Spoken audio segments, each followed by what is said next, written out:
My name is Laura Dembowski.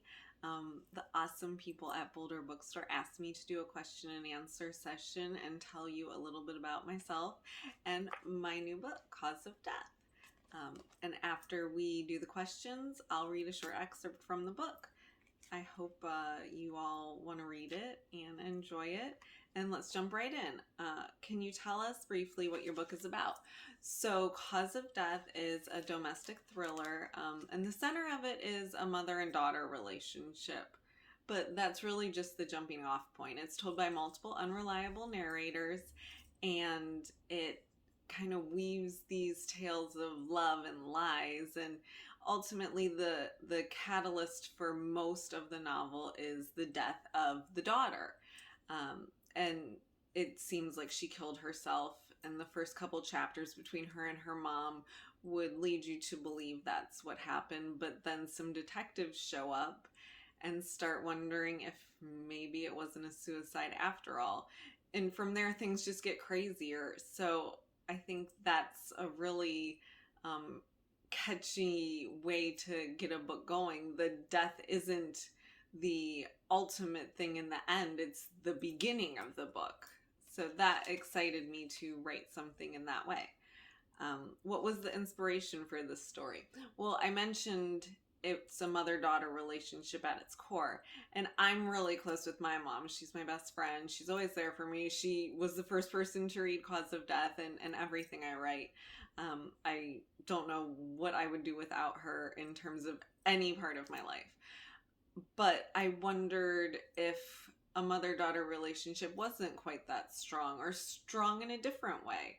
Strong emotions bring out different sides of us, right? And I'm also a unique person, and I think some of that comes with being creative and wanting to write and not take the ordinary path. But as a parent, I imagine, and I know sometimes that's been difficult for my parents.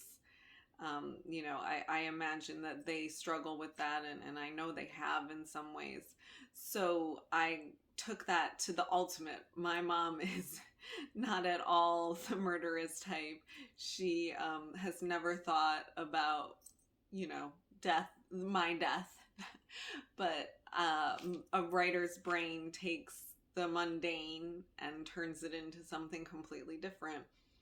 It's hard to explain how or why that turned into this kind of dark, twisty thriller, but it did. The brain works in mysterious ways. So, but I really love that my family inspired it, because they are my inspiration in everything. Did you have to do any research into police procedures, autopsies, or anything else while writing the book? And yeah, I did. So certainly Google was my best friend, even though it feels weird to be Googling things about death and homicide and murder and whatnot. But but I did use Google a lot, and after a while you're just like, oh well. But I also spoke with a police detective. He was a friend of my dad's, and he was really helpful in ironing out some of the details that weren't accurate the first couple times around. So I do try to be really accurate in the book as much as possible, but I also keep in mind that it is a book, and police investigations might not go quite like this. Hopefully, in a lot of ways they don't. Did you know what the ending would be before you started writing, or did you start writing and have to figure out what was happening along with your characters? So I did have an idea for the book, and I had some paths for it to go. I try not to start writing until I know that I can get going in it, because if I can't get going, then it's harder to keep writing and to fight off writer's block. So I did not know exactly how it would end. I don't write outlines.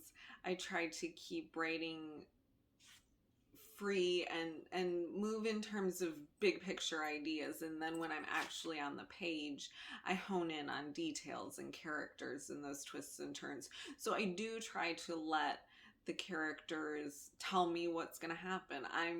I'm like a reader in that way, right? The first time as I'm writing it, I'm experiencing it. What would this character do? What would they say? What decision would they make in this moment? So those are the things I and you think about when you're first reading something, right? What would I do? What do I think this character should do? And as the writer, I'm the one that gets to make those decisions and put them on paper. So that's fun, and it makes writing, as exciting as reading. Then even more so, because the end result is all my creation.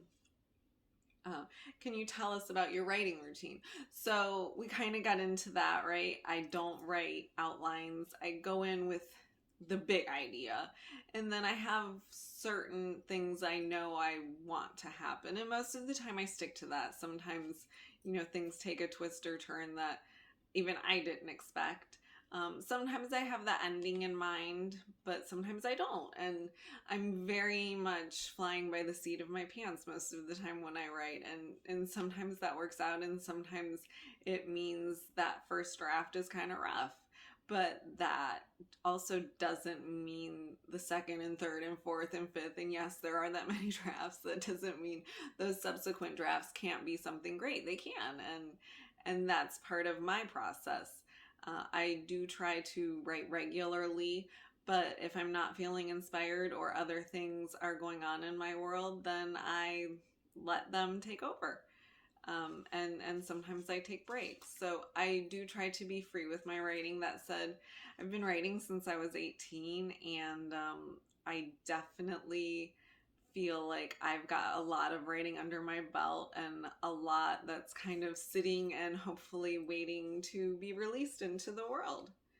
What have you been reading to entertain yourself during the pandemic? So I do love to read, and I love to read over different genres. It's not like I read all thrillers. I like in my writing, when I'm inspired by an idea, as a reader I'm also inspired by an idea, and I pick up any book that sounds interesting to me. So Where the Crawdads Sing has been one of my favorite books in recent memory, and probably like that I've ever read. I just really loved the storytelling and the characters, and I'm excited to see it come to the big screen too. And so that was really enjoyable. I also liked reading Little Fires Everywhere and then watching the TV show. Again, it's kind of seeing that page to screen transition in a short amount of time to really see how a book is different than my imagination and how it is translated to the screen. So that was exciting. And I'm reading the Number One Chinese Restaurant right now, and I really like that. Again, three, pretty different books, but all really great, and keep me entertained, in my mind, thinking as a reader and a writer. Is there anything else you want us to know about your book? So, Cause of Death, it is my first book. I've been writing for over a decade, since I was 18. And it's been a lot of ups and downs and twists and turns, kind of like some of the characters in the book experience. And,